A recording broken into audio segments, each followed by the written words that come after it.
அமலாக்கத்துறையினுடைய வழக்கு தொடர்பாக உயர்நீதிமன்றம் புதிய உத்தரவை பிறப்பித்திருக்கிறது. கூடுதல் விவரங்களை நம்முடைய செய்தியாளர் மதனிடம் கேட்கலாம். மதன், என்ன புதிய உத்தரவு பிறப்பிக்கப்பட்டுள்ளது?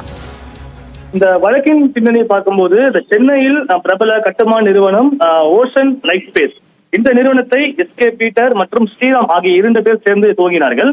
அதன் பிறகு 2 பேருக்கும் இடையே கருத்து வேறுபாடு ஏற்பட்டது. அதன் பிறகு தனக்கு சேர வேண்டிய அந்த பங்கை எஸ்கே பீட்டர் தர மறுத்ததாக கூறி ஸ்ரீராம் சென்னை காவல் ஆணையரிடம் புகார் அளித்தார். இதன் அடிப்படையில் எஸ்கே பீட்டர் மீது சென்னை மத்திய குற்றப்பிரிவு போலீசார் வழக்கு பதிவு செய்தார்கள்.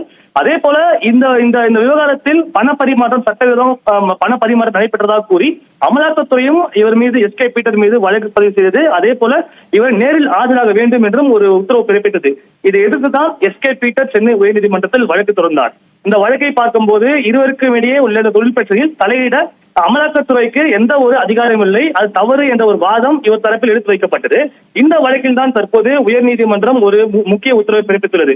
அதாவது இது போன்ற விஷயங்களில் உச்சநீதிமன்ற தீர்ப்பின்படி மூல வழக்கான மத்திய குற்றப்பிரிவு வழக்கு ரத்து செய்யப்பட்டுவிட்டதால் அதன் அடிப்படையில் பதிவு செய்யப்பட்ட அந்த வழக்கை அமலாக்கத்துறை தொடர்ந்து விசாரிக்க முடியாது என்ற ஒரு உத்தரவை இன்று சென்னை உயர்நீதிமன்றம் பிறப்பித்துள்ளது. அதே போல அமலாக்கத்துறை பதிவு செய்த வழக்கை ரத்து செய்து உத்தரவு பிறப்பித்தது.